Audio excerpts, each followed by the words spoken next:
I'm the living, breathing man on the land and soil. The beneficiaries make a special appearance sui juris propria persona under fraud, menace, and duress before fiduciary basher. Defendants just simply have not created a genuine issue of material fact. No offense, lawyers lie all the time. Those are the plain facts.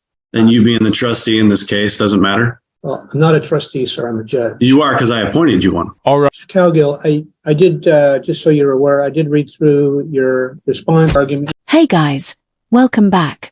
Today's case is about a guy who thinks buying an RV means he can ignore all the rules. He stopped paying for it and came to court claiming he was the one being scammed by the dealership. Basically, broke energy with fake legal talk. He probably thought signing a loan was like signing a Declaration of Independence. Honestly, if you think sovereign citizen, maybe you shouldn't be borrowing more than $50. Let's see what happens. Jeffrey-Lawrence Cowgill with Teresa-Ann Cowgill. The beneficiaries make a special appearance sui juris propria persona under fraud, menace, and duress before fiduciary basher. This is a Sesticate trust action, which you are now a real party in interest to. I'm the living, breathing man on the land and soil. The dead entity, all caps, Jeffrey-Lawrence Cowgill, was expatriated, and I, the living man, have an unrebutted UCC-1 lien and security agreement with the all caps entity, and Gary Basher serves as the entity trustee in a fiduciary capacity. Virginia law further provides to authorize such filing, the debtor must do so in an authenticated record by authenticating or becoming bound as a debtor by a security agreement, or 3, by acquiring collateral. I have supplied that to you, that there's a UCC-1 claim. The plaintiff's agents are outlandish, stating Federal Reserve published documents are hearsay.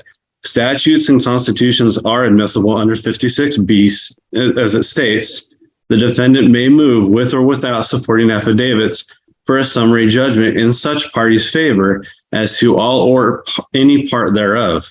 Since the plaintiffs have violated RCWs, UCCs, and U.S. codes, among other laws, these laws are fact and admissible per CR 56B. The plaintiff says the conditional acceptance is a nonsensical document, yet it is in Black's Law Dictionary under conditional acceptance.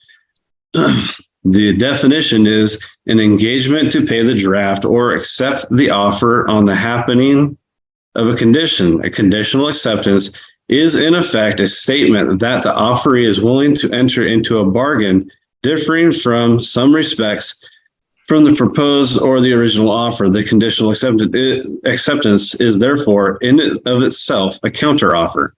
We conditionally accepted the offer of the plaintiff, but the plaintiff ignored us, knowing that the conditional acceptance stated acquiescence would void the original contract. The postal tracking combined with the Esquire Scroggins letter is fact and evidence to the plaintiff receiving the bills of exchange that they did not return. The plaintiff's agent, Esquire Bertolino, admitted they received them as well.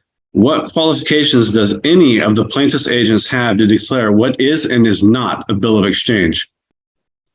Since the plaintiff's agents, the Esquires, lied about the redacting and have submitted evident affidavits that they are not qualified to submit, how can their words be trusted?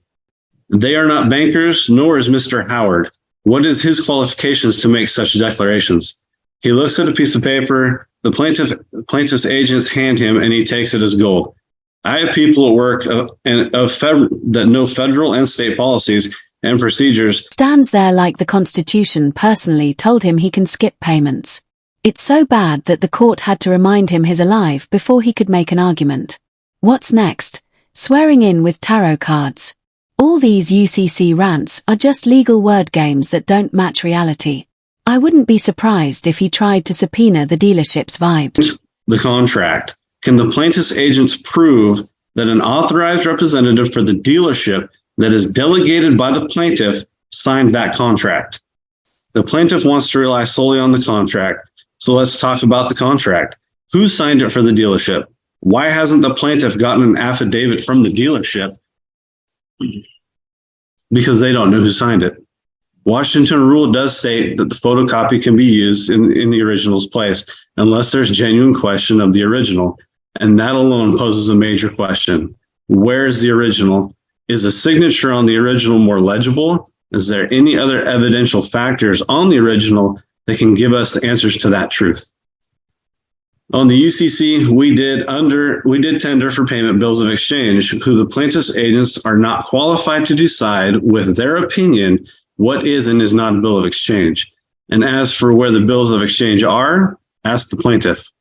What did they do with them? They did not send them back. What did they do with them if not monetize them for gain?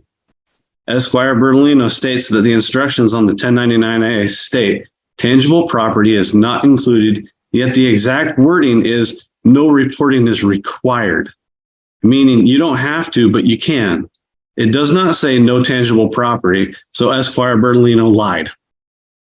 The plaintiff has violated many UCCs, U.S. codes, not just 12 U.S.C. 5511B2, C codes and definitions on everything that the plaintiff has violated, and I have proven the facts.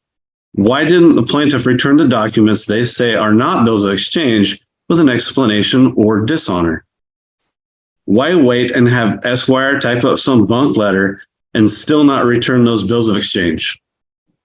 When you're doing something and you find out that there's fraud or some shenanigans going on, you stop. That would explain why we made payments until we found out that there was fraud. And if you use it without prejudice, like I have, a 1099A can be anything I want. I can write a bill of exchange on a blank piece of paper. It's what they do with it. They didn't send it back with dishonor. They didn't send it back at all. All they said is, well, now we're going to limit how you can and cannot pay. And so they violated the UCC.